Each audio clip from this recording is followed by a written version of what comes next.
questions as we wrapped up our executive session. We're going to start with the Pledge of Allegiance.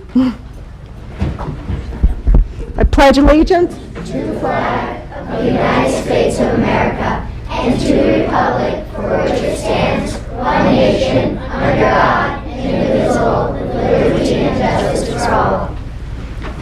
Thank you all so much for coming. Betty, if you could let the record show that the board met in executive session to discuss matters regarding proposed pending or current litigation and matters leading to the appointment or employment of a particular person or persons. And that brings us to our first item of business, our student and staff recognition. So hello, Seacliff. How are you? It's nice. Hi, you guess. Hi, you guess. It's nice to see you. Thank you for being here with us. So let me grab some paperwork here, and then President Jones, if you can join me, that would be I would love to. delightful.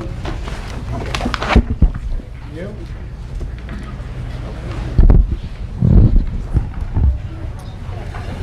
Pens. This. And Mr. Casey and Ms. McCullough, where are you? Dr. Z, come on up. Moved your microphone for you. Thank you very much. Turn. What do I get today? Do I get So pens? you get to. Okay. So I'm going to keep this and. Okay. So. Seacliff Elementary School student government aims to find ways to not only make the Seacliff community let me start again. You're so supportive. Right? I'm not there yet. So, the Seacliff Elementary School student government aims to find ways to not only better the Seacliff community, but to get students involved in making a difference for our world.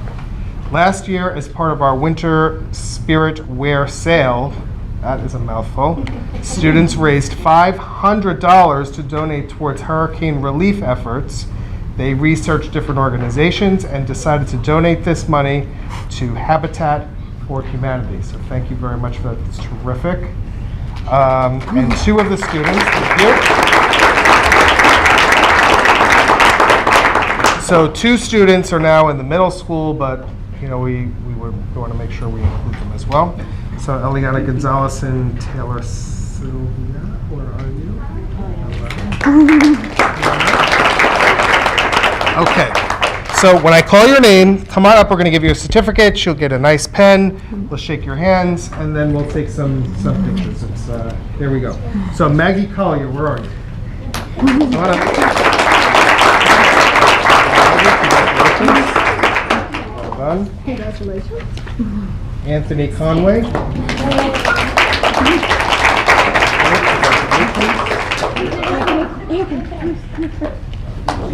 Sophia Conway.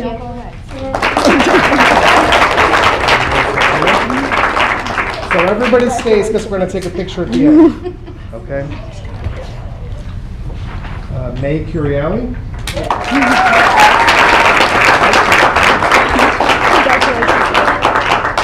Finn Duffy.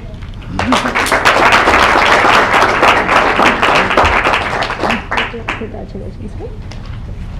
Kate Ellis Henderson. Kate.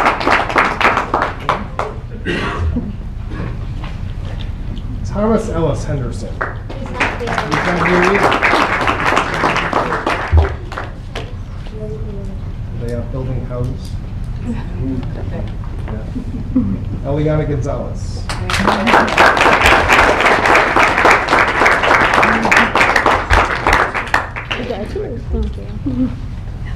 Vivian Hugh. Who?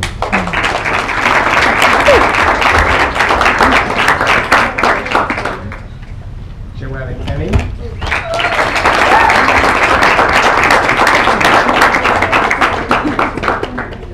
Simon Kletter.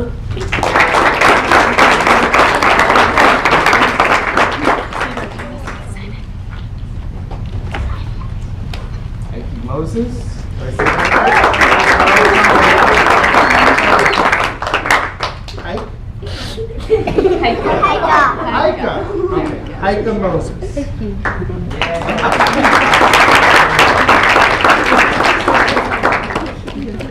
Wes Peterson.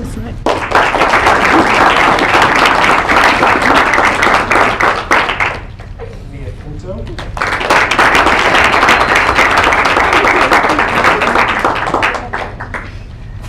Luke Caracas.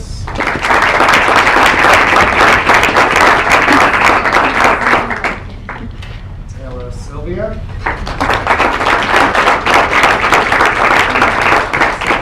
East, Emma Sussman.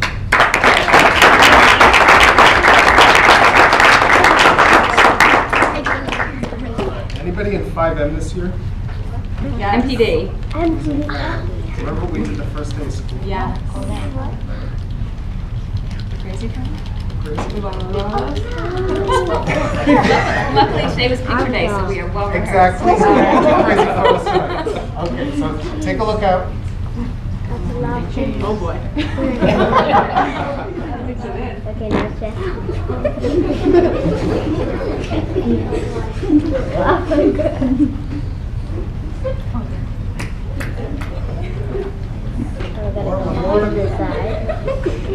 Congratulations, everyone. Thank you very much.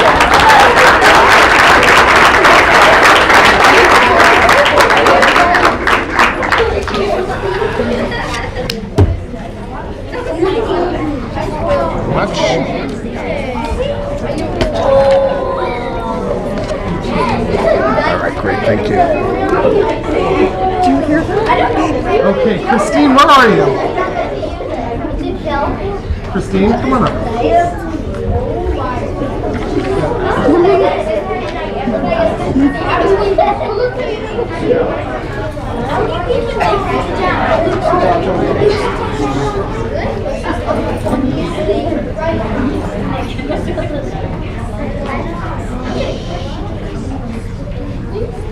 Good night, everyone.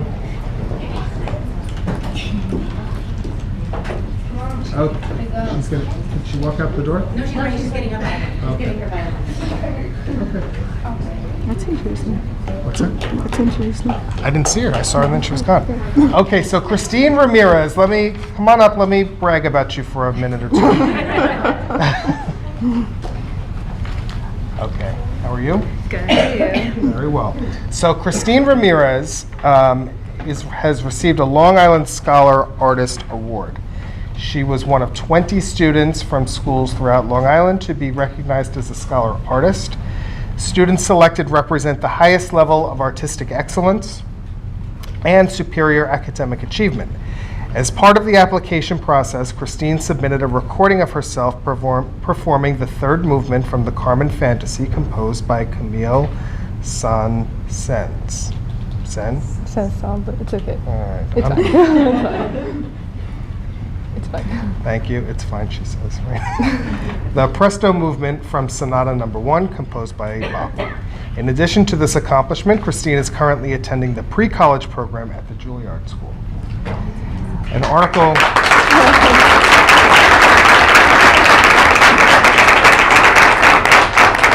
An article recognizing Christine as a scholar artist will be featured in Newsday in February. Congratulations to you, Christine Ramirez, for receiving recognition from the Long Island Arts Alliance. Thank you. And you're welcome. So I'm going to give you this certificate, which we will give you when you're done. Christine will be performing an excerpt from the first movement of Tchaikovsky's Violin Concerto for you this evening. So take it away. Thank you.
Christine, we really can't thank you enough for sharing your talents with us this evening. Thank you so much. Will you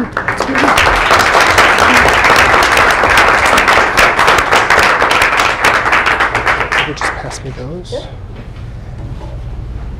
Thank you. All right.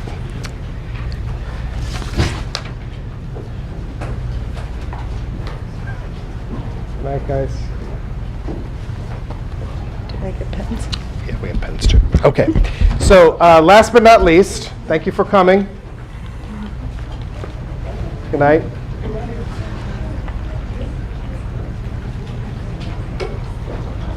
Okay, so last but not least, you've been hearing me talk for months and months and months and months and months about the development of our strategic plan, and I will not bore you with all the details tonight, but I did want to put some names with faces. So as we, after we collected all of our survey data, all of our focus group data, we had all of this information, we had to figure out what to do with it, and we put together our 3 targets in teaching and learning and social emotional learning and equity for all learners.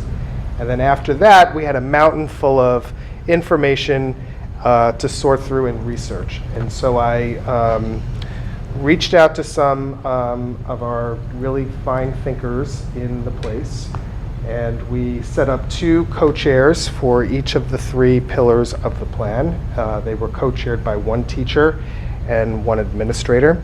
And in the course of, I think I got you guys started in March, around March, right? So between March and June, when the year starts to really reach a crescendo, these folks met dutifully with 10 to 12 members of their community, of their committees, of teachers, parents, students, administrators, and they moved this process along.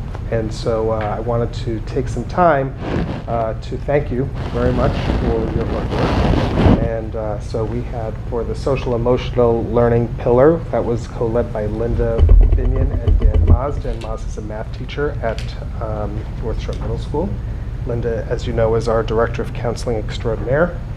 I also want to thank Beth Papala, who is a 4th and 5th grade co-teacher at Seacliff Elementary, and Anna Aguiar, who is our Director of World Languages and ESL for ENL, for running the Equity for All Learners pillar. And probably the most complicated, complex group of all was the teaching and learning one, and that was co-led by Liz Goodstone, who, as you know, is a 5th grade teacher at Glenwood Landing, and Dr. Chris Zublionis, principal of the Seacliff School. And so they had a lot of stuff to cover. And so all told, we have these 52 action steps that we will start to move forward with fidelity.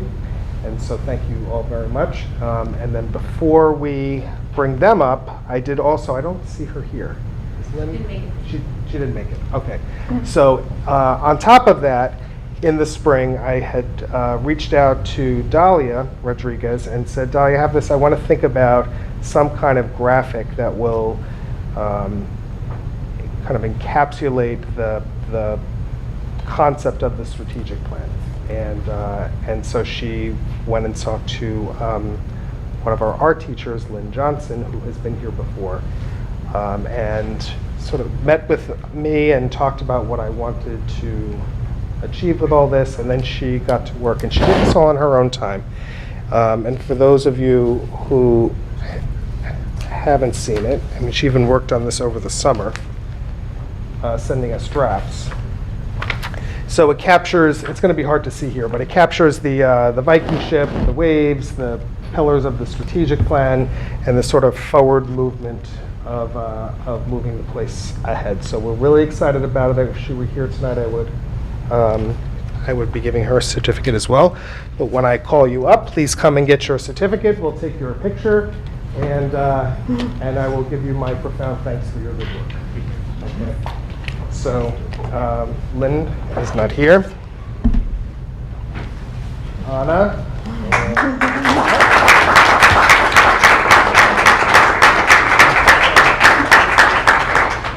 Thank you so I'm much. hoping that this is a little Beth. It is.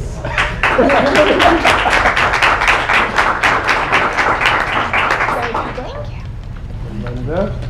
and Dan, come on up.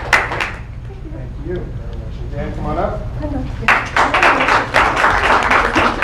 you for coming. And it's pretty cool of your professor. Yeah, very good. Hi, thank you so much. Liz, come on up.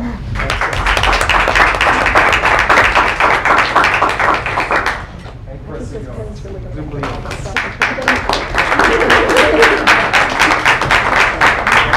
was really, I can't tell you how much work this was. So let's, we'll get a picture, and then.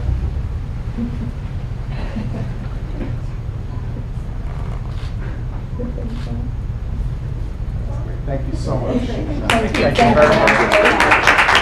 It was a lot of hours, it was a lot of thoughtful effort, and there is no way it would have happened without you. 100% Thank you so not. much for doing this for us.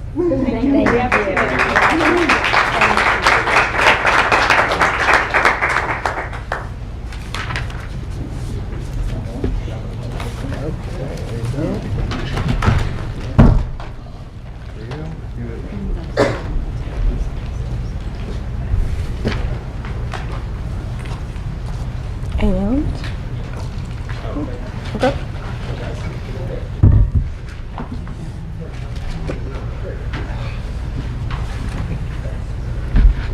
And with that, we are going to move on to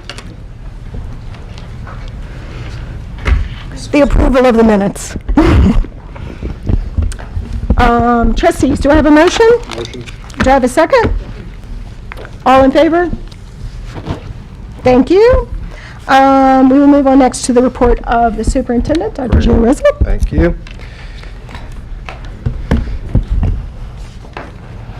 So we have pretty cool schools, I have to tell you. Awesome. Okay. So, hello everyone. The past couple of weeks, we've been really busy with the opening of school and settling everybody into routines. As I talk with folks, our students are showing their strengths, and we are starting to honor students and faculty tonight this evening. I wanted to follow up on last month's extended discussion on the kindergarten sections at Glen Head, let you know where we are with that. So a week ago, I met with Mrs. Nimmo and both teachers. We put together a structure so that both classes are fully covered with support for the entire day. And we will continue to monitor those classes. I've met with both teachers. I've been in both classrooms. We have decided to commit to just monitoring where we are. As long as things are progressing nicely, we won't need to make a change, but if the teachers feel like we need to make some changes to the staffing, we absolutely will. Our first report on student achievement will take place on October 25. We'll hear our first report on student achievement on the secondary program on the 8th. And yesterday, we received the public release of the grades 3 through 8 math and, did I say ELA? ELA and math test data from across the state.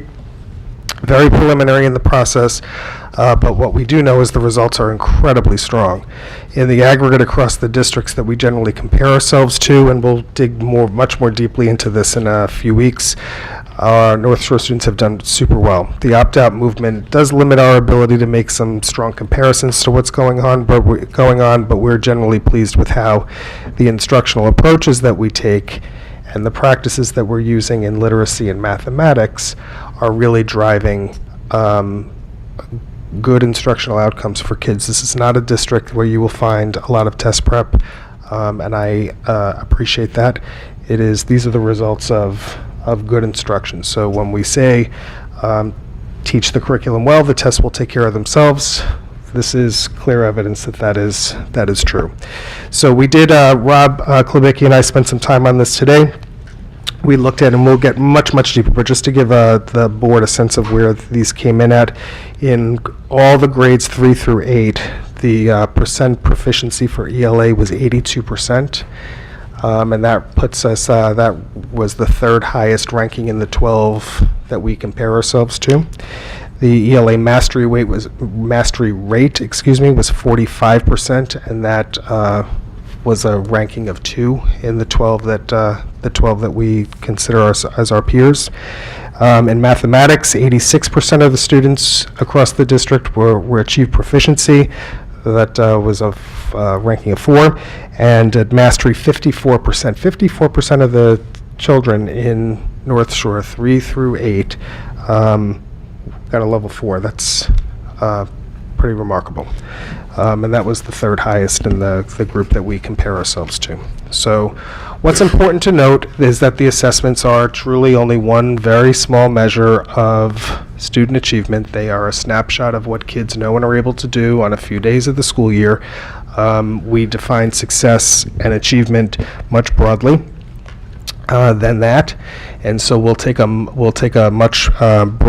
be painting a much broader picture of that for the board and the community when we when we do our reports on student achievement in a few weeks. So this will just be a little piece. Moving on to the strategic plan, we have begun the process of unfurling that. Our administrators are ready to begin working with their faculties in the next week or two. Our committees will be forming shortly, and I'll be emailing the community within the next week to begin collecting names of community members and stakeholders who wish to help us move our work forward. We're looking for about 2 to 3 members for each one of our 6 committees, and they will support each of the pillars of the strategic plan, the shared valued outcomes. We're going to be looking deeply at homework this year, K-12, and then our facilities. So stay tuned for that. There'll be opportunities for faculty, staff, students, and members of the community to engage.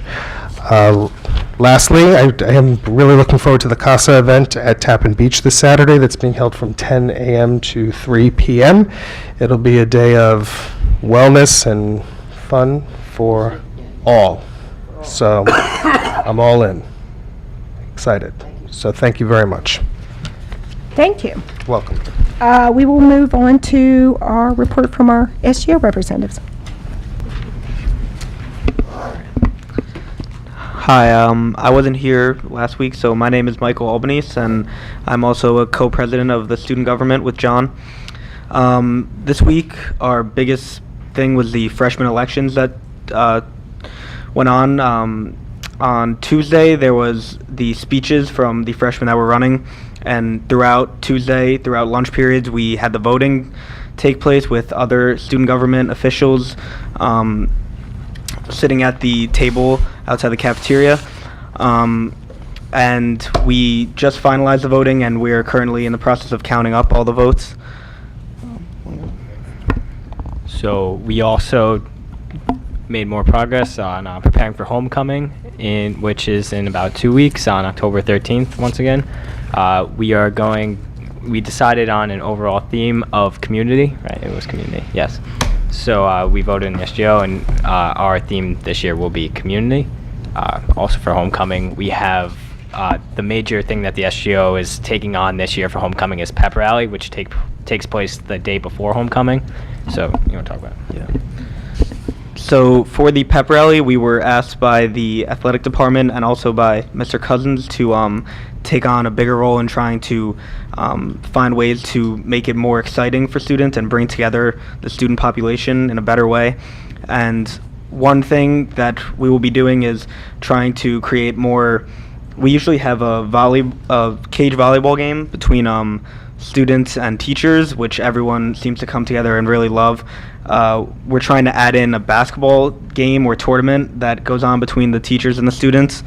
And also we're trying to add in a separate part afterwards in the courtyard where our potential plan is to bring in food trucks or catering food from different areas either around the school or anything that we think that the students would have interest in, and hopefully bring them all together in the courtyard and have the students come afterwards before the day lets out and come enjoy that. So it would be a moving up day-esque type thing if if you've ever been to Moving Up Day, they have a nice ceremony afterwards. This would hopefully be much more student involvement because that event is sometimes not very well attended. But also we have Spirit Week coming up for homecoming, which the Wild West that I mentioned last time was sadly outvoted in SGO. So the 3 days will be Maroon and White Day, Tiki Tuesday, and correct me if I'm wrong, America Day? And Pajama Day on Wednesday, because all the students, whoever will be in school taking the PSAT, is more than welcome to wear pajamas. So, if they don't already, every other day of school. But, and lastly, I'd just like to mention, last time I mentioned that we'll be working closely with CASA this year, at least the SGO and the student body as a whole. We are sending volunteers to the CASA event on Saturday, which also would like to do a little more advertising for. Please attend. It will be a very fun day and a very it should be. I'm looking forward to it. Listen, I hope you are too. I hope I can see most faces there. And then we have started meetings with the administration at the high school to start working on how we can get students involved in this club, in this coalition, and really get the majority of the student body interested and aware of what's going on in our community. So that's about it from us for this week. So, Great. thank Thank you for your report, and thank you for all you're doing with our schools.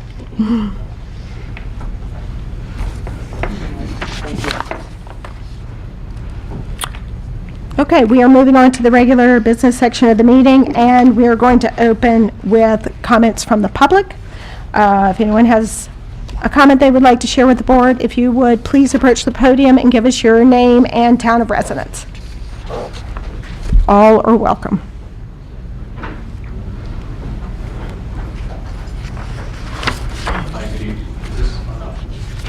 Now it's on? Yes, thank Great, you. fantastic. Jerry Romano, Seacliff. I submitted some questions ahead of time, so you'd have time to review them and answer them. Thank you. And the first question I asked is, why are activities scheduled at the high school that fill up the parking lots with cars when the community votes on the school budget election? Because at the last school budget election, I got soaked finding the last spot in the back lot, thinking, wow, this is great. Look at the civic response we're getting here. All these people are coming out to vote, and there weren't 10 people inside voting. Why do you schedule activities on the night of the budget vote and make it as difficult as possible for the community to get in here and park and vote? I think it's a more than fair question. It is true that the high school has many activities on many nights, but I can't disagree with you that we did not do nearly as good a job last year as we've done in previous years about ensuring that there was a tremendous amount of available parking right in front of the voters. We have historically made sure that we marked off all the spaces around the median and in the front of the school, and we've had people there to monitor it, and we've made sure those spaces turned over.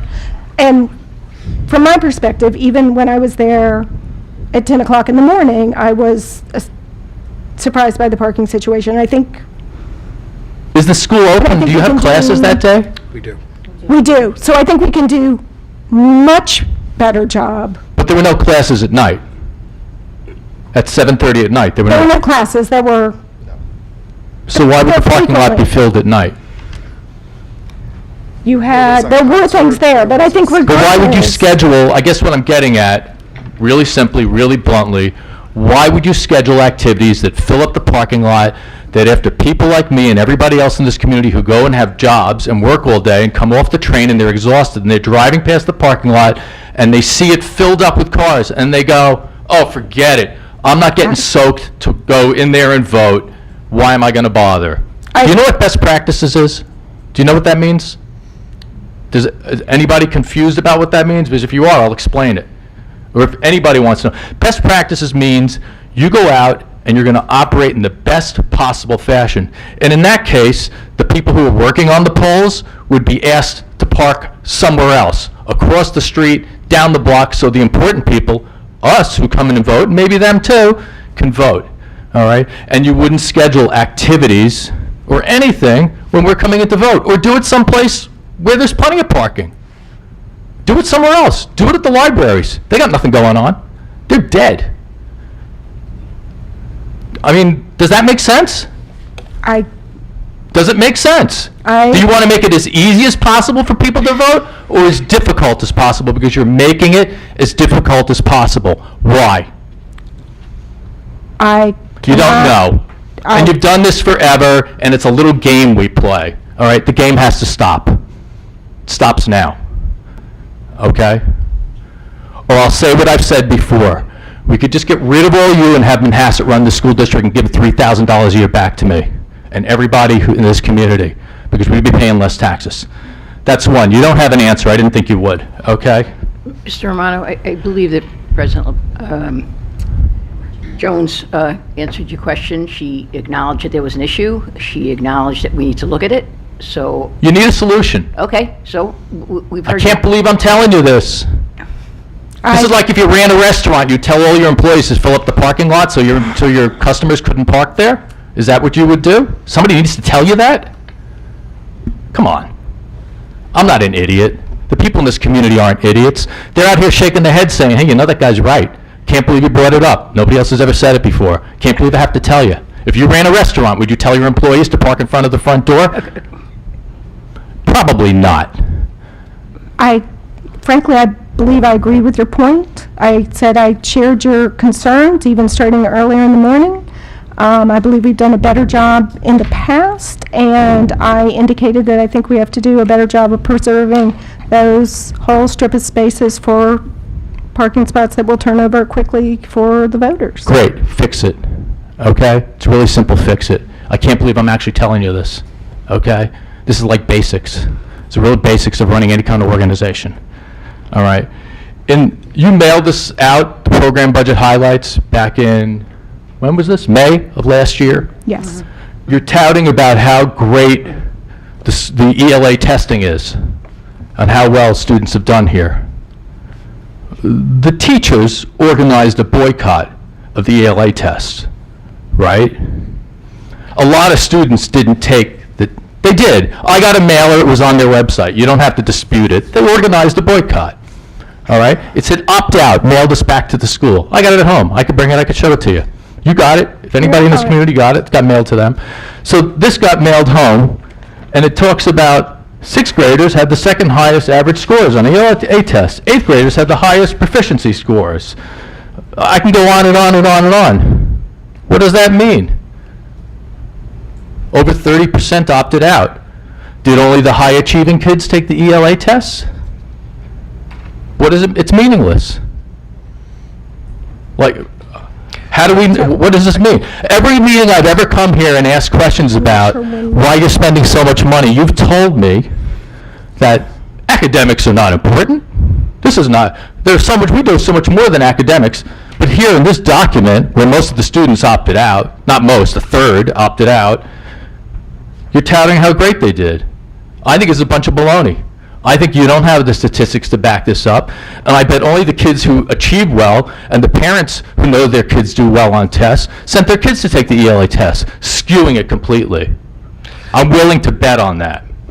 So How much? that's not true. Do you have the, do you have your information? Right. So that's not true. Okay, Right. great. So the, firstly, I don't think you've ever heard me say that academics are not important. Not you. I've heard it for 15 years. Okay. Well, you've never heard me say that, right? Good. So I think academics are important. However, what you also hear us say is that the social emotional development of our students is very important. The making sure that they are feeling related at school is important. It all is very, very important. When we put that document together, we looked at the scores across the district, and we were pleased with some of those results. Now, You also heard me say a little while ago that it's hard to compare district to district because you don't know who is opting out and at what rate they are opting out. Right? So when we used to do those comparisons from district to district, you really were getting a much better apples to apples comparison of data than you do now. We don't have that. So what I did do in preparation for you being here tonight was I asked Mr. Klubicki to look at, of the students that opt out, who are they, right? So is it just the high end, the high performing students who are opting out? Is it a lot of the kids who would be getting 1s and 2s that are opting out?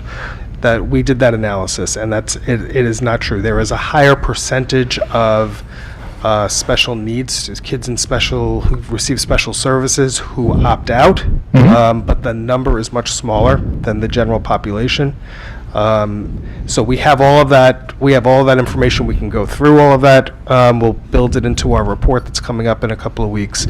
But it's not. It is sort of flat across the system in terms of where the. I guess my concern is that if you're making a statement that it's accurate and true, and you've done your homework. You've done your homework. Okay, that's all. Okay. So 3. I was kind of surprised, and I don't know if this number's accurate. Newsday isn't always right. I've been misquoted by Newsday. Anybody who's ever been quoted by Newsday has probably been misquoted. They ran several weeks ago a document of all the school districts on Long Island and all the cash surpluses that all the districts have. And I was kind of surprised to read that North Shore is sitting on over $29 million in cash surplus. Is that accurate? Reserves, but. So there are 20 at the time this was written. We report our data to the state on March 31st of every year. We have to send them audited financials. The board has over the course of time set up a series of reserves, and those reserves the sum total of those reserves was accurately reported in Newsday: $29,639,394.40. That was exactly the number of reserves that the district holds. Let me tell you where that money rests. So we have we're going to put all this together. We're going to get new audited financials at the end of the auditors were just here. They're going to close the books within the next week or so. We'll update all these numbers. We'll come back, we'll share it with the board, we'll put it on the website. But we have roughly $2 million in workers' compensation reserve. We are self-insured there, so we have to reserve against claims. We have $108,000 in a liability reserve. We have $1,582,000 in an unemployment reserve because we are self-insured there. We have an employee benefit accrued liability reserve that's to pay. So we have several units of the system who get paid out for days that they don't use in their contract, and so we have to reserve for those payments at the end of the year. We have a repair reserve of $1.2 million.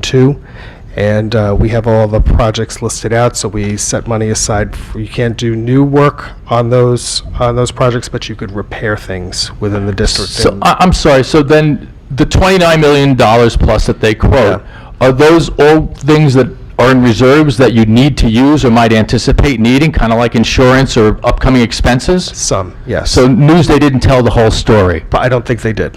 Yeah, they made it sound like it was just like cash. A cash surplus that we were just, So they did everybody on Long Island a big disservice. I kind of think so, but I don't write the paper. And is that detailed anywhere? Because I can't find it anyplace. It's not on the website. Well, We're going to get it. Go ahead. We won't have the most current numbers until they finish the audit. But if you want to see the last audit that was completed, when you're on the website and you go to the Board of Ed section and you go, there's a section for audits, and you can see the last report, because all of the auditors are the auditors we hire, the external auditors, Colin Danowski. When they did that audit, they include a review of all the reserve funds, so that's there.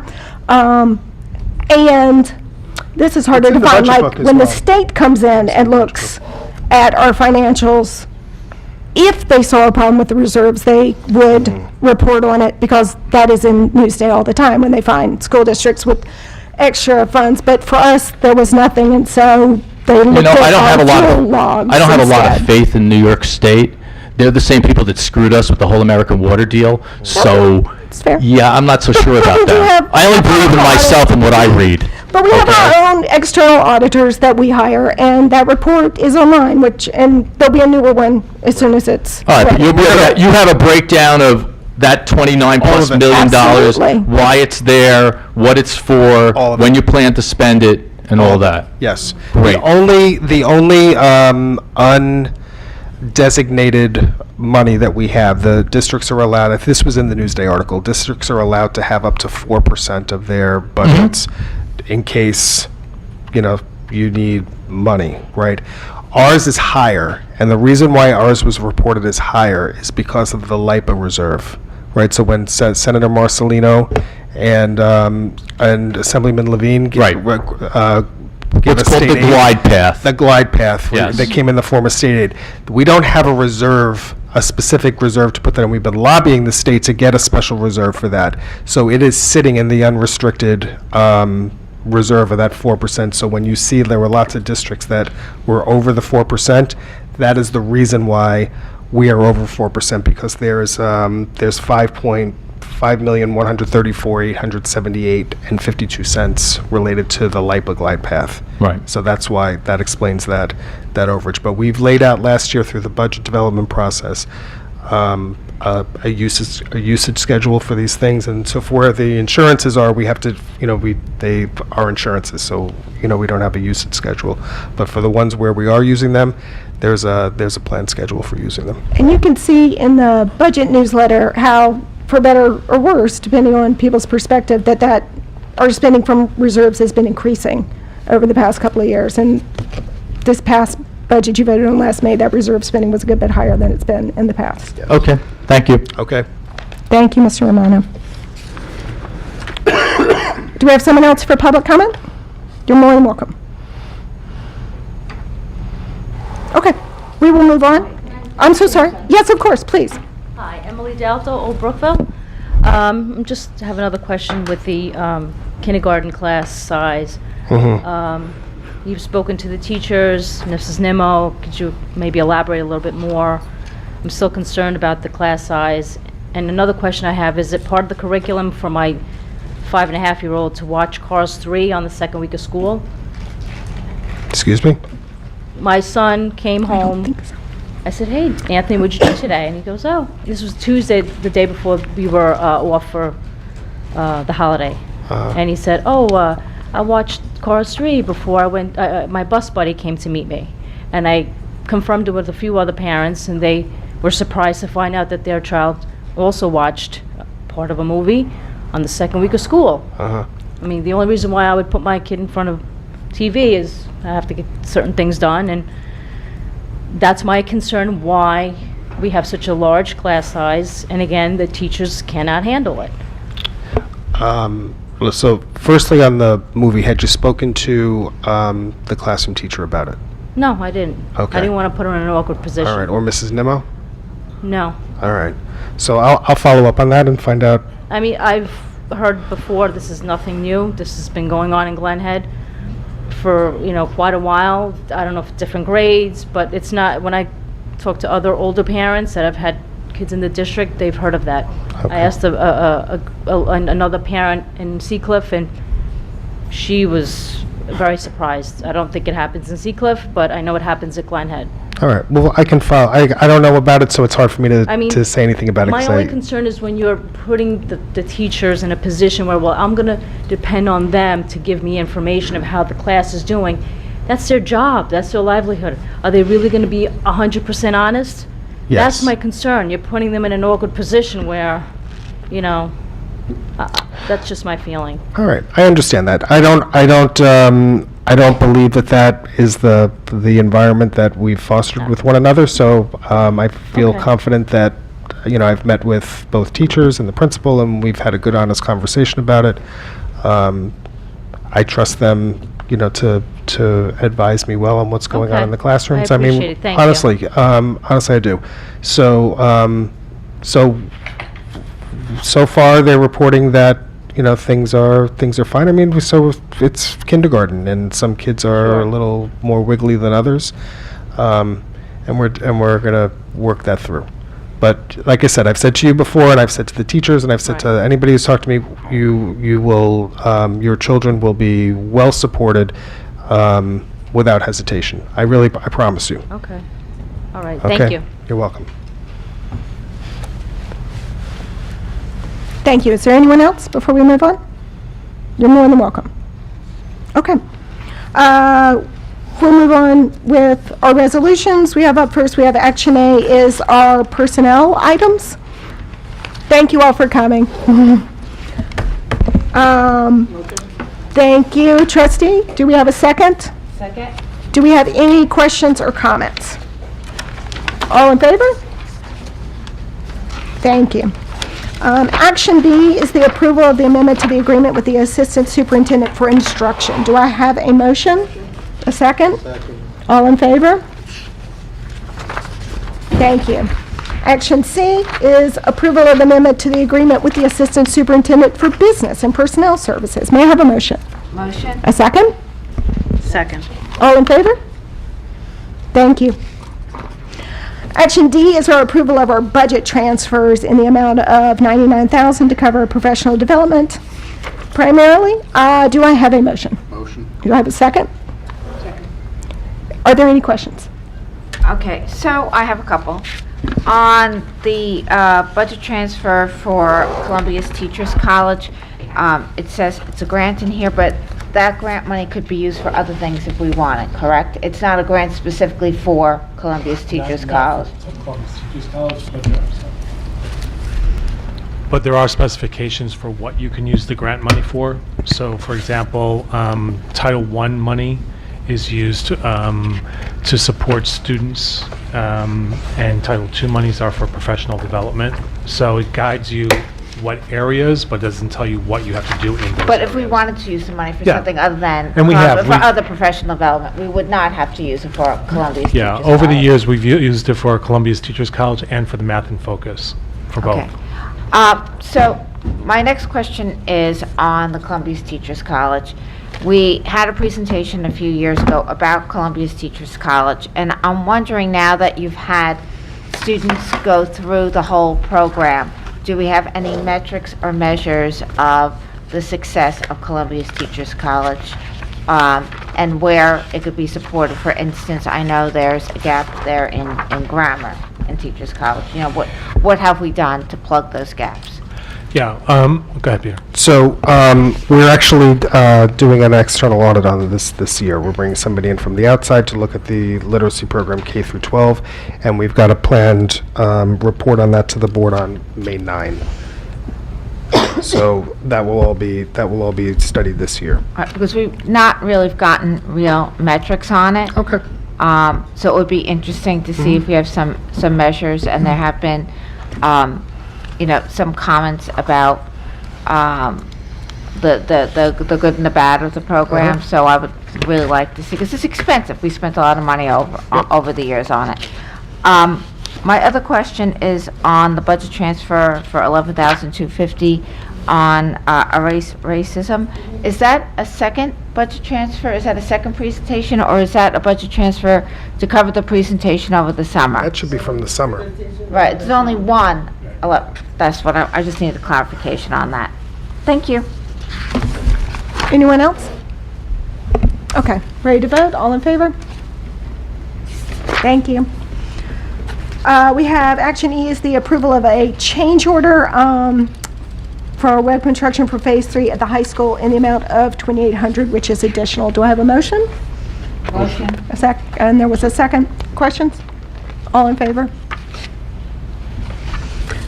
Action F is approval of an amendment to the stipulation of settlement and release. Could I have a motion? And a second? Second. All in favor? Thank you. Action G is the approval of the agreement between Teachers College and North Shore. Do I have a motion? Motion. A second? Second. Thank you. Any questions on this part? All in favor? Thank you. Action H is the approval of the agreement between North Shore and NYSET Education and Learning Trust. Do I have a motion? Motion. Do I have a second? Second. Any questions? I have a question. Please. So on the mentoring program, how do we choose who is a mentor and what are the standards, and do they have to have a certain level of teaching experience in order to be a mentor for a new teacher? There are two answers to that, Marianne. First of all, by state regulation, anybody new to the profession must be mentored in their first year of teaching in any district. What we do here at North Shore is we offer we require mentoring of any people new to the district. So it's not just people who are new to the profession, but if somebody's been teaching in another district, they also get a mentor for their first year. That mentoring can continue past the first year if it's required by the supervisor of the teacher who's receiving the mentoring, but we only do the mentoring for the first year of everybody new to the district. And how are the mentors selected? In other words, how do we select the teachers who are going to be the mentors? There's a whole process developed by the Professional Development Committee about how mentors are selected. There's a committee formed in each of the buildings. I don't know offhand what the constituency of that committee is, but it definitely involves the principal, a union rep, and several other people.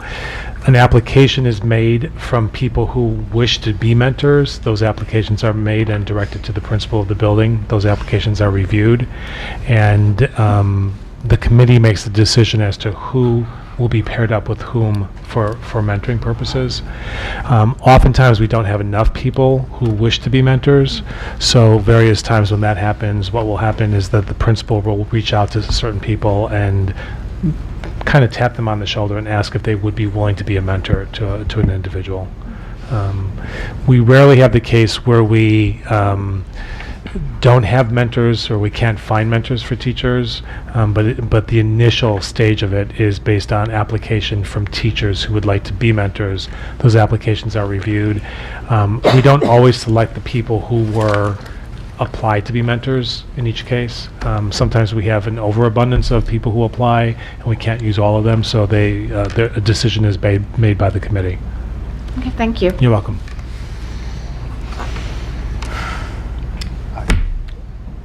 We still have to vote. Oh, I'm sorry. All in favor on action H? Thank you. Action I is the approval of the agreement between North Shore and Webcola Media. Do I have a motion? Motion? And a second? Any questions? All in favor? Action J is the approval of our special education services contract. Is there a motion? Motion. And a second? All in favor? Second? Action K is the approval of a special education tuition agreement. Do I have a motion? Motion? And a second, and all in favor? Thank you. Action L is the approval of an agreement between North Shore and a tenured teacher. Do I have a motion? Motion. A second? Second? All in favor? Thank you.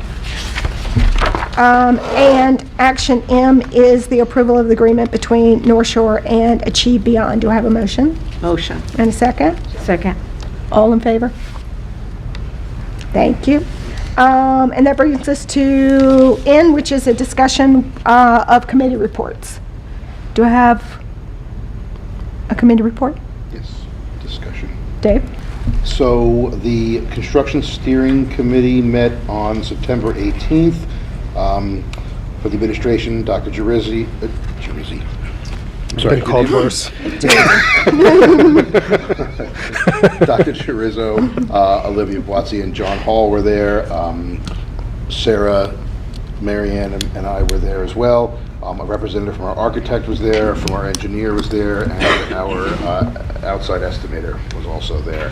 I'm going to kind of go through this without going into too much detail, but I kind of want to just highlight the topic that we discussed and what the latest update is, so you kind of, so you all get a feel of what we do there, and this was an hour meeting, which was a real a real nice change from the normal 90 to 120. But I'm going to try to do it in just a couple minutes. So, various topics going from start to finish. The Victorian House has been working on getting set up as a recording studio for various different academics and extracurriculars, and we're working on looking at machinery and equipment needed to fill that program, and it's kind of a combination effort between the program and the machine and what the space can handle.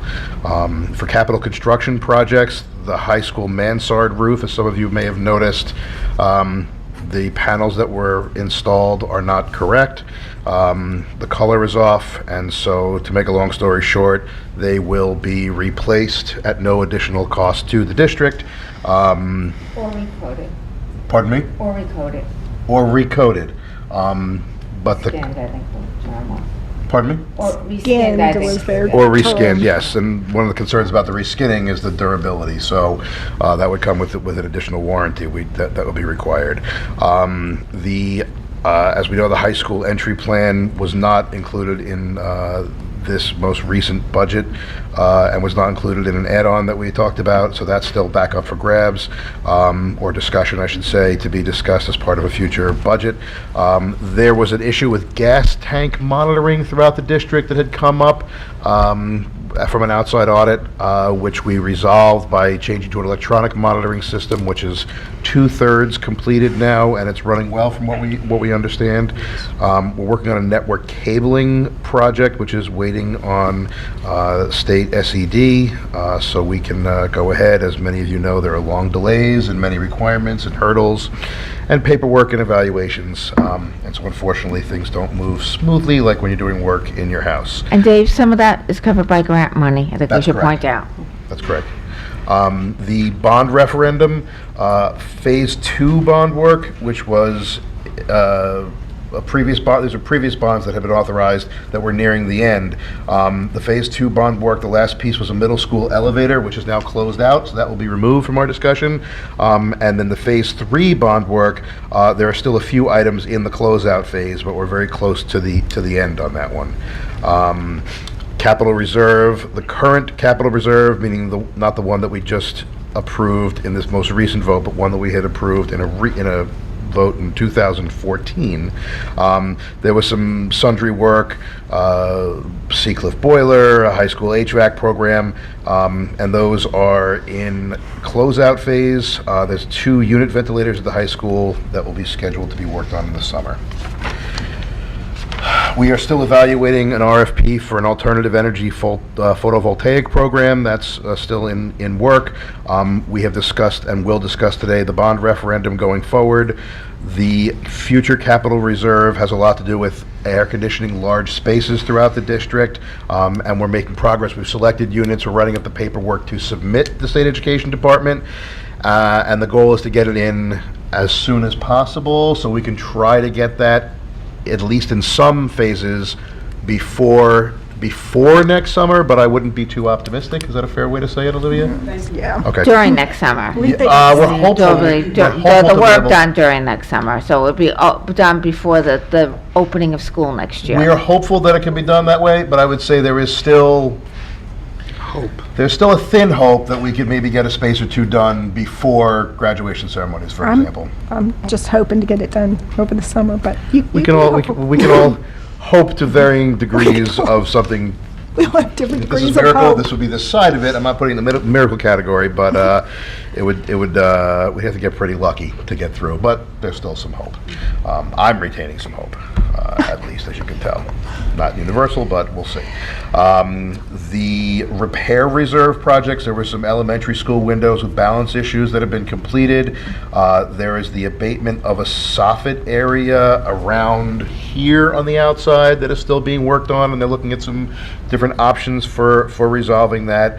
One of the issues around the district were the trees. There was a lot of sadness about the tree that had to be taken down in front of Seacliff School, and it is emotional for people with trees that have been here longer than any of us, and almost as long as some of our buildings.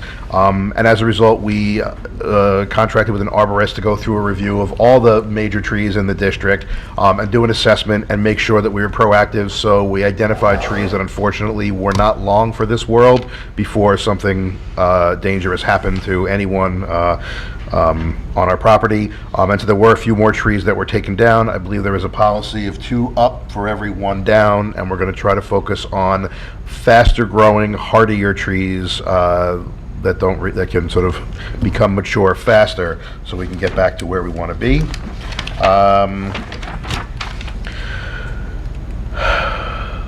We have a new sign at a new scoreboard going in at the track. That new scoreboard, again, various degrees of hopefulness. We're hoping for homecoming. How are we doing on that, Olivia? Okay. Gonna Good. make it happen. Okay, so we're that's a more realistic hope from what I'm getting, but that's certainly something that we want to do. And then we have the old poles that we're trying to do something with. We talked about Littleworth Lane and the situation at Seacliff, and basically it has reached a culmination point between the district and the village of Seacliff, where I guess it just is what it is at this point. So that's that, and. I'm going to end on the septic tank at Seacliff, which is 100% completed. Yes. Thank you. Thank you, Dave. I know District-wide Health and Safety has also met. There are 3 trustees on that, Lisa, Rich, and I, if I'm not mistaken on that, but we did not discuss, we didn't draw straws on a committee report. Do either of you? I didn't bring my notes on that, I didn't or I would have been happy to present. I can, okay, so. I don't wanna in a pull nut- from Right, memory. so I think the big picture on health and safety, and if you guys want to contribute, please do, is that the focus has really been reviewing the district's safety plans and their emergency response plans. It's like a written document that we are working with the consultants that we had hired earlier to have that document prepared, and it will be, in the future, that's something that the board will vote on, and it will be, this part of it becomes a public document as well. And in a shorter fashion, we reviewed various other issues, which would include starting to look at indoor air quality was one. We talked about the issue with the heat in the buildings and having more concrete plans in place ahead of time that can be rolled out when the buildings do get that hot. What else? Oh, we also spoke about Littleworth Lane safety We did. and how Mr. Zublionis and his educators from phys ed, I believe, were educating the students on pedestrian safety, kind of in situ, bringing them outside and showing them safe crossing. So that was his Yep. contribution to Littleworth Lane. As well as, I think, they did the sidewalk extension on, was it the south side of Littleworth? Yes, on Littleworth, they did make sure that there's a full sidewalk on both sides of the street. So we had to move the fence, and we lost a small tree, and do the sidewalk there. And it's been repaved, but we're still waiting for the We need the crosswalks crosswalks painted. to be repainted. Apparently, there was some issue about 8 feet versus 5 feet and being an incorporated village. And apparently, they're coming back to do it. Rich, do you think we left out something of note? We also continued the discussion about the sidewalk in front of high school, which was tied to Yes. the That- building plan. And Dr. Giroza brought up a question in terms of what would it cost at this particular point to move ahead with the sidewalk, as that seems to be a much more urgent piece. Can we use a Correct. repair And- reserve for that? Probably not. Because it's not an emergency, because it's in our building condition survey. Right, because we'd actually be installing the sidewalk would be putting something new in versus repairing what is in disrepair. What if we threw some concrete chunks down so it looked like maybe there used to be one? Oh, no, the lawyers are here, we'll talk about We're it. going to get the pricing on that, and we should probably be able to figure this out. That might be doable. And we did talk again about the long-term sidewalk issue, which is that there's no sidewalk where the kids walk along the side of the road Yes. between the high school to go to the deli. And I'll be we've following up with the started legislature on that. pursuing some new ideas on how to follow up with the county legislators, because that's their road. It really has to be them. But we think we might have a new angle after all these years. Feel free to take out some bushes when you're putting in those sidewalks. Or Marianne will show up in the middle of the... I will come to help, I assure you. Olivia, too. Have we had any other committees? I know, 4 years. Any other committees met since the beginning of the year? I don't think LAC has met. Wellness did not meet. Not yet. LAC has not met yet. Okay, and wellness has not. And anyone had any other No, we top have secret meetings you want to report on at this point? no top secret ones. Right, that hasn't met. No, and we're looking to schedule our first policy committee meeting to set up a structure for process on how we'll go through the 4,000 and 5,000 policies this year. We met with the principals yesterday to get them starting to think about because this will be a heavy lift. There's a lot of instructional policies. Okay. So trustees, at your next committee meetings, please remember to draw straws and decide who has to take the notes and do the report. Thank you all for pitching in. I appreciate it. And this brings us to comments from the public. If there are any comments from the public, we are more than happy to hear you. If you would kindly approach the podium and give us your name and town of residence. You are more than welcome to approach the podium. Everyone. Hello. I didn't expect to make a comment tonight, but a couple of things came up. I'm Maria Mosca. I'm from Seacliff. I have a third grader in Seacliff Elementary. And lots of comments on the testing, but I'm going to save that. We've heard enough tonight. Littleworth Lane and the tree, I was just wondering if we could, at some point, because I've actually been involved in discussions of both those things and realized I don't really know what the so far or final outcome is for replacing the tree.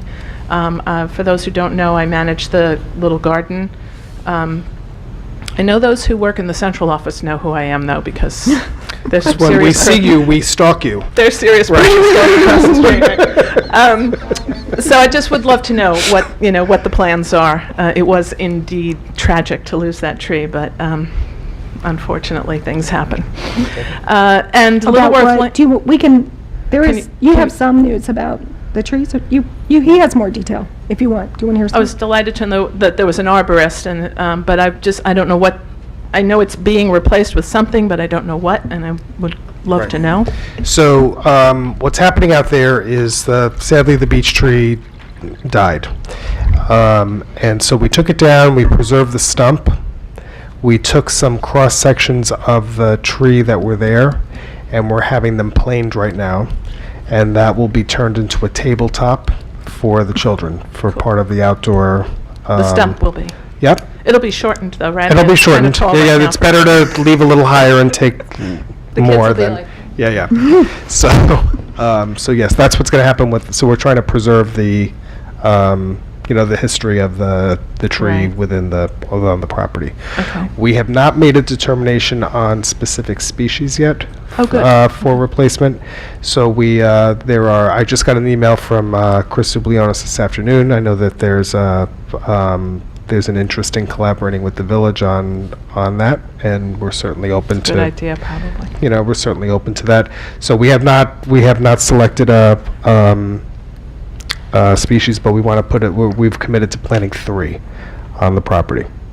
And you saw that the other beech tree is also ill, and they took a tremendous amount of it out to try and hang on to it as long as possible. But Right. a number of trees of that species throughout the district property that are very sick. Yeah. Yeah, We there's lost another one one at at Glen Glen Head. Head And there's a few another one. years ago. Two at Glen Head. Yeah. I remember the arborist mentioning that one was also suffering. That's a shame. Thank you. That's welcome. great. I don't know if it's appropriate, but can the public put their 2 cents in on the species of tree? Yeah, you could email me. I mean, Sure. yeah, that's what I meant, not Why not? tonight, yeah. And Littleworth Lane, because I did serve on the committee, and I know we went over an awful lot of stuff, and I just heard David say it is what it is. I've noticed it is what it is, but what is it? Are we gonna, I mean, there were so many recommendations in terms of the short term, since those of us who wanted a rather extreme long-term solution, we're not gonna get that. It would be useful to know Right. what's going in instead. So the short-term recommendations that the committee recommended were implemented or are going to be implemented. Okay. I don't remember what all of them are. Specifically, excuse me, Dr. Yes. Giroux, No, that's fine. The ones that I thought were really going to be effective were things like the speed bumps and the median down the middle. Those, I mean, you know, as a driver, those would be annoying to me, and so they'd make me slow down. Right. And that does seem like a good idea. So I'm not sure, the feedback I got was that they were going to install the sidewalk, they were going to repave the road, they asked us to move the fence. We installed a gate in between the two playgrounds so the children don't have to come out and around now. There were a series of educational, school-related trainings for children. Do you remember those? Right? There was No, but I'll ask my daughter. She didn't even mention them, but. No, there was I'm talking about the recommendations that came out of the committee. In the recommendations, Right, yes, I right, do right, remember right. that. So those we committed to putting into place. As far as the road closures or extending the road closures or consideration for, you know, a 7-day a week, 7 to 7, that was not implemented. Right, and, right. Right. The speed bumps, though, do you know if that's going to I happen? haven't heard one way or the other on that. Okay, but that is, ultimately, it's a village decision? Correct. The Board of Right, Trustees of the and we have village. not heard any feedback that the village Not on voted those. to move on any of those. No, not on those traffic calming measures that. Yeah, those seem to me the second best thing, but, okay. Thank you very much. Certainly, when I say it is what it is, I hope that didn't come off as flip. No, it didn't, David. It more I intended it to be ultimately, it's a village road. Yeah, okay. So- Okay, thank you. Thank you all. I really appreciate what you do. Thank you. And thank you for the garden. Are there any other comments from the public? Okay. We will move on to item 9, which is our old business. And one of the items we wanted to discuss in old business tonight was the priorities for LAC. We've had previous discussions where LAC is dependent upon the board for the direction that they should go in and what they should be working on. And so part of making LAC successful is the board having that conversation about what they should do. And I think a number of us have thoughts on this. And so we're going to put them together. And then when we have LAC together, they should be ready to run. Is there anyone that particularly wants to go first? It Trustee? doesn't make a difference to go first, but there were a couple issues. There was a school safety forum this week at Hofstra University. I think school safety and the regulations and requirements and what other districts are doing and what we could petition the government for funding on, because we're paying for the safety measures out of our own pockets, should be a topic for LAC. I think liaisons with the civic associations, including the concerned citizens that have been doing work on the American water issue,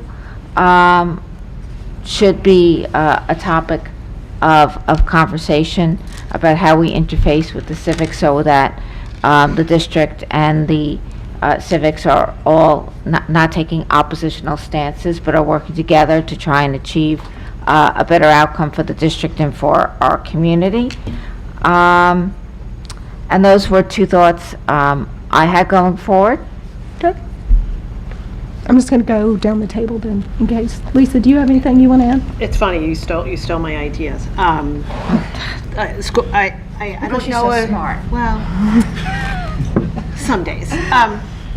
Yeah, I'm concerned about the amount of money that we're expending for our safety. Not concerned that we're actually doing it. Obviously, it's paramount. But is there any way that an expenditure like that could somehow be pulled out of the calculation for our tax cap? If we can't get that grant, I mean, it's probably, I don't know which effort would be more effortful, advocating for increased funding in that regard, and that would apply to every school. I'm thinking about, schools in our lower resourced districts around us who would have that same problem. But our LAC isn't really concerned about that. And as a member of the Civic Association, I'm involved with that with David and the broader Civic Council, and observing the past 2 years kind of the cross purposes between the district and the civics. It really is important that we have some sort of organized liaison, and maybe that could occur through LAC and the leaders of the Civic Council. I was going through NYSBA. They have a really great, when I was on LAC last year, we used some NYSBA position statements to help guide us in constructing some questions for our legislators last year. And it really is helpful to peruse that. If you haven't already, get your login to get on the NYSBA website. There's tons of research, there's tons of things. They're like, oh my God, yeah, we really should be thinking about that, or we've forgotten about it. And we need to continue to press our legislators about the tax cap and what we can do to even it out and make it. Olivia's like, yes, do that. Do the So, tax cap. so that's that for me. Great, thank you. To these points, right, so NYSBA does have these good positions, and also part of them specifically enumerate some of the unfunded mandates that Absolutely. LAC has looked at before. Yeah, and they have it as legislative priorities, and they also summarized even their past priorities, those things which have been satisfied, and those that are still continuing to be issues for our public schools in New York. It's worth a read. It is. For my part, I can't disagree that any adjustments we can get to the tax cap are important. I think we've also talked about there are a couple of places where additional reserve funds could be theoretically helpful for us. On the safety dollars, I think everybody's together on that. And that- our LIPA reserve, as we mentioned before, how we can. Right, exactly. That still needs to be dealt with. We might not be the only district that's facing that. True.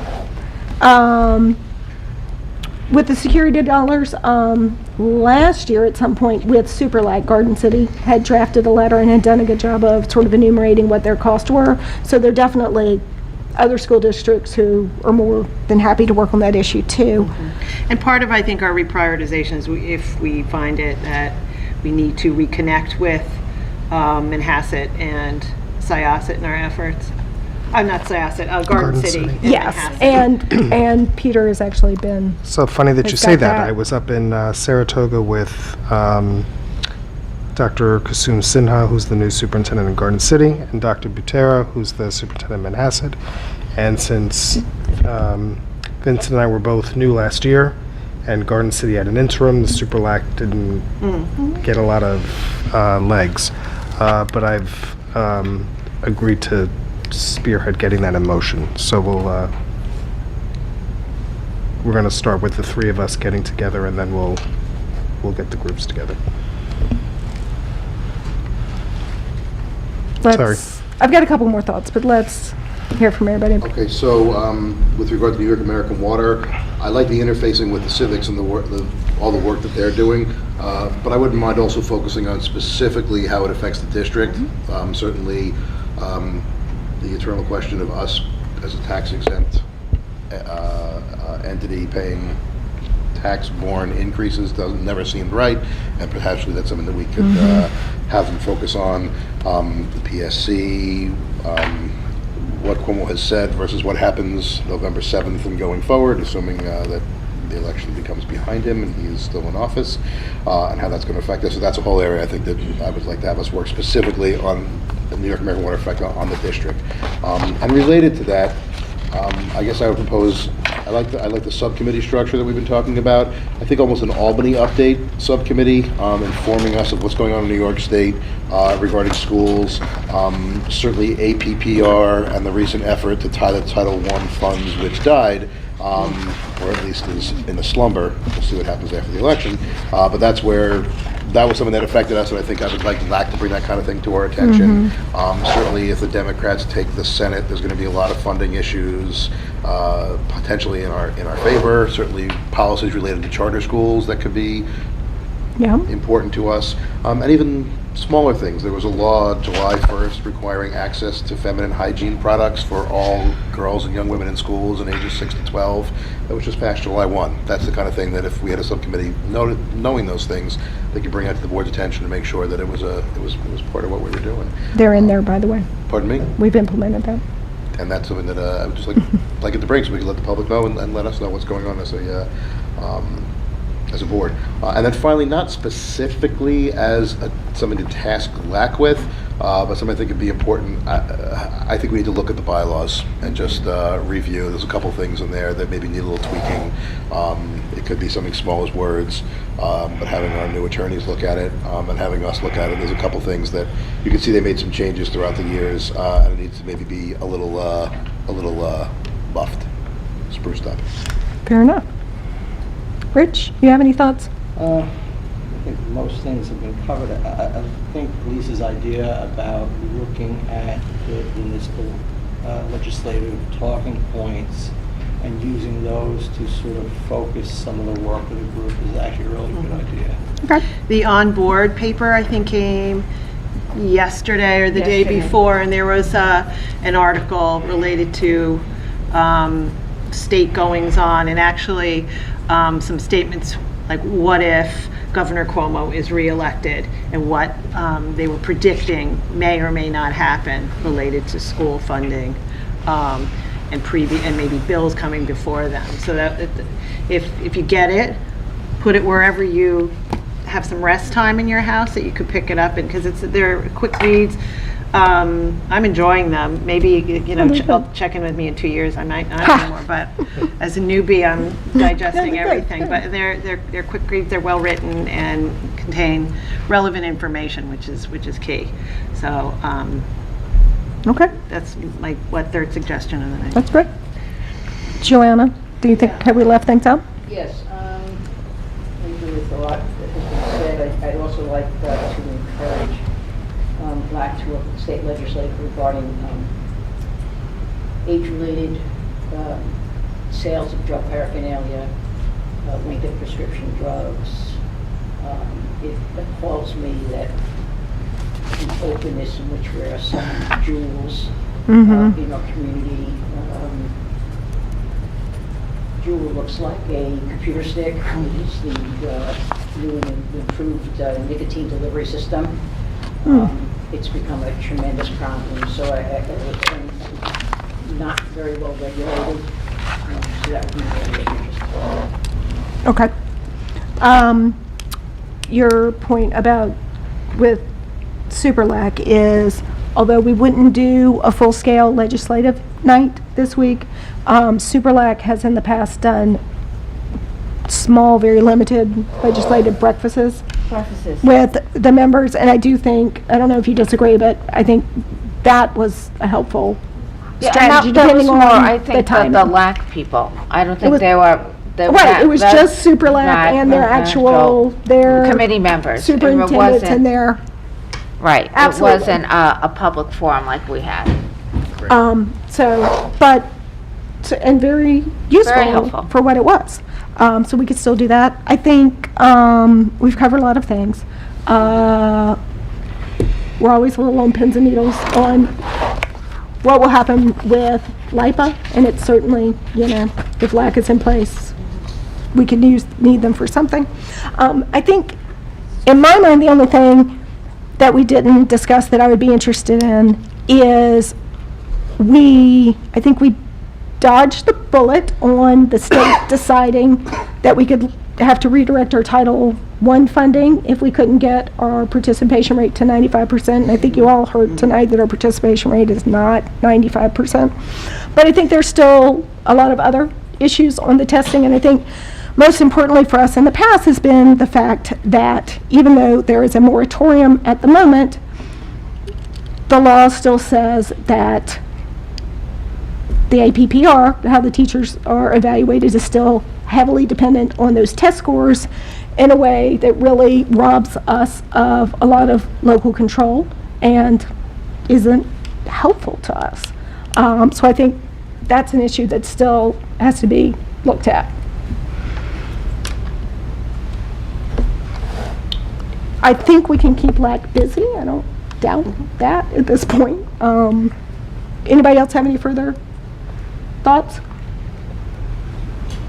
Okay. One thing Super LAC had been working on last year was the election in Yes. school issue. So that will likely continue at the Super LAC level, but might be helpful for us to charge our own folks with. The other thing that LAC has worked on over the years, which I don't know why this has not happened, is the creation of a TRS reserve comparable to the ERS reserve. Right. And I always think that's important, because if you have another 2008, that was when your taxes skyrocketed. Absolutely. And that part of that kind of increase falls outside the calculation of the 2%.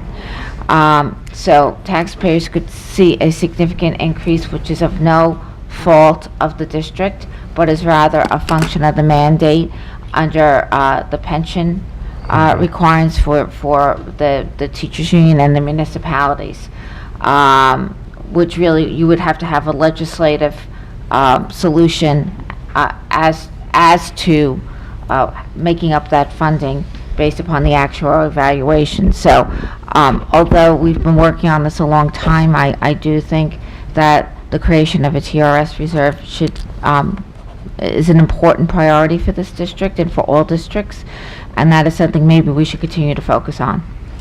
I agree, and I'm concerned that the timing on it feels more urgent if we just, given how long it's been since we had a major market correction like that set us. Right, back on and the before. you'll note that the Fed raised interest rates recently. Yep. They're anticipating to raise them again in December and 2 more times in the spring, which will certainly slow the economy. It's unfortunate that the Fed did not raise them gradually when they should have, starting 5 years ago, probably 4 or 5 years ago. But yes, there ultimately will probably be a correction in the market. We still haven't seen the impact of the trade wars and the tariffs on steel in particular. So I think that the economy is in flux, and we should be once again focusing some efforts on the creation of a TRS reserve. Great. Anything else on that? Could we cycle back to the polling places again? Sure. Could anybody instruct me? I understand the Board of Elections, I think, are the decision-making body. Is that at the county level? Yes. Or at the Yes. state level? Do we have? County. Do we have a beautiful relationship with Legislator LaFaison and Delia DeRiggi to find out some way that we can advocate or maybe work with Super LAC to kind of hammer to our legislators? Super LAC is definitely on this, and there is a and NISBA has a position on this, right? So if you dig in, you'll Right. see. And it seems that we likely need a legislative solution that says definitively that you can opt out, because our other discussions historically have not gone that well. And it would even be better if we had some choice in which school they use, right? So that if they just select the polling site, if we went back to them and said we would rather you use this place because it's more secure, it's whatever is going on, there's no entertaining of that. Right, where you wouldn't have to, like the high school gym, where you don't have to walk through the whole building. Correct. Right, as opposed to an elementary gym where you have to walk through the building. In the blinder. Yeah. So we could use some flexibility. No, Yeah, so that would be I think it's great. important. Yeah. Okay, new business? Other old business. No. I do have one thing to follow up on. I apologize. So the soccer goals. Thank you. So we did follow up on those. We had NYSER take a look at those. They said that they were perfectly fine for the how we were going to use them. They're going to be on the front lawn for kids to play with, but they gave us the go-ahead. So we'll bring that back to the board at your next meeting. Thank you. Okay, we're going to move on to new business. We had bulleted that we need to talk about the bond process. Very, preliminary and big picture, but the bond process, and think about how we're going to do this. But I'm going to let the superintendent frame that. Absolutely. So we, the board has set a goal of developing a potential bond for us to think about presenting to the voters. The prevailing thought has been, let's take a look at debt service that is coming off, so that way we could leverage doing this in a tax-neutral way. Over the course of the fall, a group of board members interviewed architects and construction managers, and then recommended finalists to meet with the full board. We have made those determinations. We are in contract negotiations with both firms. I have had a preliminary meeting, a kickoff meeting at the central office level with the architects to talk about just very high-level ideas and what could be possible, what we were looking to accomplish. We feel that the work is likely to fall into sort of three broad categories: one around safety and security, one around infrastructure work, and a third around instructional use of space. And then we'd like to take a look at an energy performance contract as well to see if we can make some efficiencies there.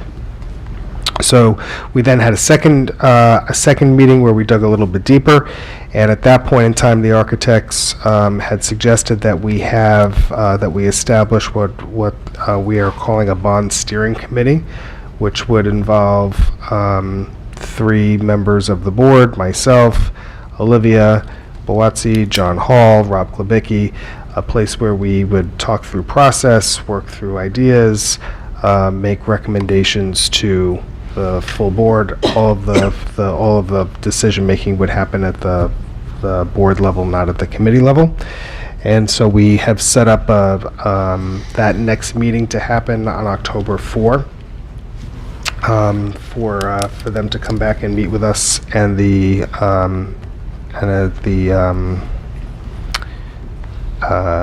engineer as well. I've also invited the architects and the construction manager to come present to the board. We have 2 options. One of them is that they would come on October 11th, and the second one is that they would come on November 8th. So depending on how you want to structure that, the October 25th is kind of off the table because it's NYSBA, and lots of people will be. They are not available. So so there's that. And the architects meeting that you're referring to, that's the one that's in public at our board meeting. Correct. And again, Talk about preliminary, right. Talk about process. Talk about what the community can expect. Exactly, and then we will start to talk with the board and the community about how do we get input, wide input from lots of different people on what the priorities should be. And then my suggestion after that is that we would also put together what I would call sort of a bond advisory committee that would be, fairly large, and be comprised of community members, members of the board, members of the administration, maybe some faculty members, perhaps even some students, where it's a place where we get to talk through more vision-based ideas. And we're calling that bond advisory, I'm calling it bond advisory. at least for now. I think that's what we did the last time. Yeah, I think so, yeah. And I think it was called the Bond Advisory Committee. Oh, look at And that. there were members of the community that came in. And it'd be nice if we got members of the communities with specific skill sets as Totally. well, like some architects and engineers Yes. and interior designers. Yep. That would Some have finance some people. Yeah. finance, finance people. We have no problem getting finance people and lawyers. It's the rest of them we have to recruit. Right. So I think by doing that, we encapsulate a fairly wide process and a good opportunity for folks to have a say in what's happening and how it shakes out over the course of time. So that's what I'm looking to achieve. If there are some members of the board who are interested in joining us on this work, I think that would be great. How far out do you think the development of the big advisory committee is? If you don't know, I don't mean to put you on the spot. I No, was you don't just put me on the spot. I would say, thinking it through. nope, I would say, when I do the capture for, committee involvement for all the other committees, I will solicit for that as well. Okay. So we'll start to capture the names of interested people, and I think once we have our first bond steering committee, right, and then once the full board has had an opportunity to meet with your architects and CM and talk about what they have in mind and what you all think might be good steps for next, I think then you can start to think about when the next right time to convene that group is, and whether you want to do that before, there's some time, you want to put the timing of putting people together is important. But what I know to be important in this process is just momentum. So as you get started, just keep it moving along, step by step, inch by inch, and so folks don't feel rushed, but they also feel informed, and you don't feel rushed, and you feel informed to be able to make good decisions. I think So- it really depends on our timetable when you want to put the bond advisory committee in. As I recall from our architects that we retained, CS Arch, they did want to do some interviews with Yes. stakeholders, and I really feel strongly that those interviews need to proceed before we go out to a larger advisory committee, so at least we have some direction as to where we want to go on this.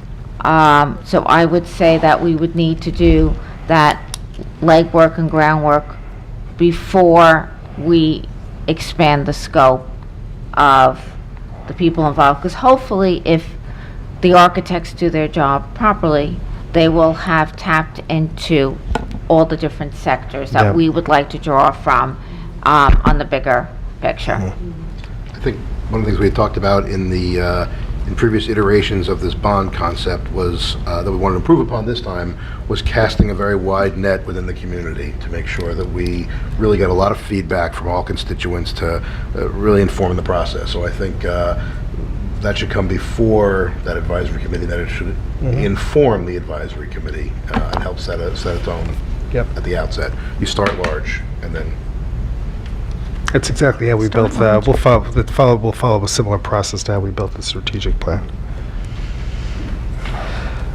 So any takers? For the bond steering. I'm happy, I'm certainly happy to do it. I'm happy to do it, but if someone else wants to do it, I mean, we're on the construction steering committee, and in the past, it's been the members of the construction steering committee, but I wanted to open it up to someone else who would like to do it, and if there is someone else who would like to do it, I most certainly am willing to cede my, yeah, I'd like. Likewise, but, yeah, I would totally volunteer to be a part of it. I understand. We as I reported tonight, we have a kind of a sense of where we are right now. It doesn't mean that's what's informing this program going forward. But yeah, I'd like to participate. I mean, if there's someone else from the board who is not in construction steering who would like this opportunity, Can we reach out, let's not forget to reach out to Tim. and Tim is not here, I was I supposed to did. say. I think we did. I did. Okay. I don't know if we heard back, but I'm not sure I did, but I did reach out to him. So I think that's fine, because I think it's administrative. The decision-making still rests, in this conjunction between the community and the full board in public. Yes. Very good. We're steering, but we don't make the map. We don't make the route. Making it sound great, Dave. No, and then I would say as we, so we can get this started in this way, and then as, when we move towards a bond advisory, there'll be certainly opportunities for more board members to participate in that as I well. think what they did the last time is they had board members sit with the different Different groups. Yeah, different smart. groups Yeah, And to it's facilitate. public, to facilitate. and it's a public meeting, it's Yep. announced, Right. so Yep, the smart. whole board can participate. Okay, so the other question is, so we have those 2 dates available, so we can do either one. When do you want the architects here? I'm not here October 11th. I had a vacation Right. planned before the schedule came out, which Yeah. I can't change. Do you feel you need to, like, in this preliminary way? It's up, you know, if it's going to delay things, I'll be here November 8th, but if it's going to delay things, go ahead on October 11th, it's fine. I just want you to know that I will not be here. Is November 8th an option for the, I know the 25th, so they're at NISBA. It's not. November 8th, you can get one of them. One of them. So I can But not have, both of them. I could have the architect and the engineer here on October 11th. Nobody is available on the 25th because they're all in New York at NISBA. And on the 8th, I can only get you the architect. I can't get you the engineer. But you Darryl. can make the October 4 steering meeting. What time With is it them? at? Because I may be in court October 4, I just found out today. no, we're thinking- If you're doing it in What the time is evening, that I can do October it. If you're 4? doing it during Evening, the I- day, I would love evening. I Did love we just- evening. I think Marianne and I have a very complementary schedule. I think we both like evening. We can do evening. We tentatively scheduled it for 9 o'clock, but we can certainly do it in the evening. I just found out actually today that I may be in court October 4th. Hopefully, I'll be able to settle it, but one does not know. Okay, so why don't we just go and make that change for the 4th? Okay. Very good. I think it's good. Okay. I feel a little nervous about it, but. All right, you'll let me know. You could email me. We could always move it around. We'll work it out. Okay. All right. Is there any, I'm sorry, I really have to write this in my calendar. It's just gone forever. Is there any other new business? Should I wrap up the meeting Can I quickly just, before? for clarity, are before we doing Peter the can think of meeting anything? on the 11th or the? Oh, I don't know that we or decided. November 8th? All things being equal, I feel like the sooner we get started, the better, and it's sort of, meet the architects, but, That's fine. but if Marianne feels strongly, I don't feel strongly. I just want you to know I'm not going to be here. Okay. We'll make it tape. Okay. You'll make it tape the last time. We'll double check The last the tape. time the tape didn't work. When I was dropping my cue off at college. And Two which is right, meetings. that's the There were time that 2 it- meetings this whole year I can't make. And that's it. Okay, so I don't think anyone has any additional new business. So I'm going to move to adjourn. All in favor? Thank you, trustees. all. I greatly appreciate it. And thank you, lawyers.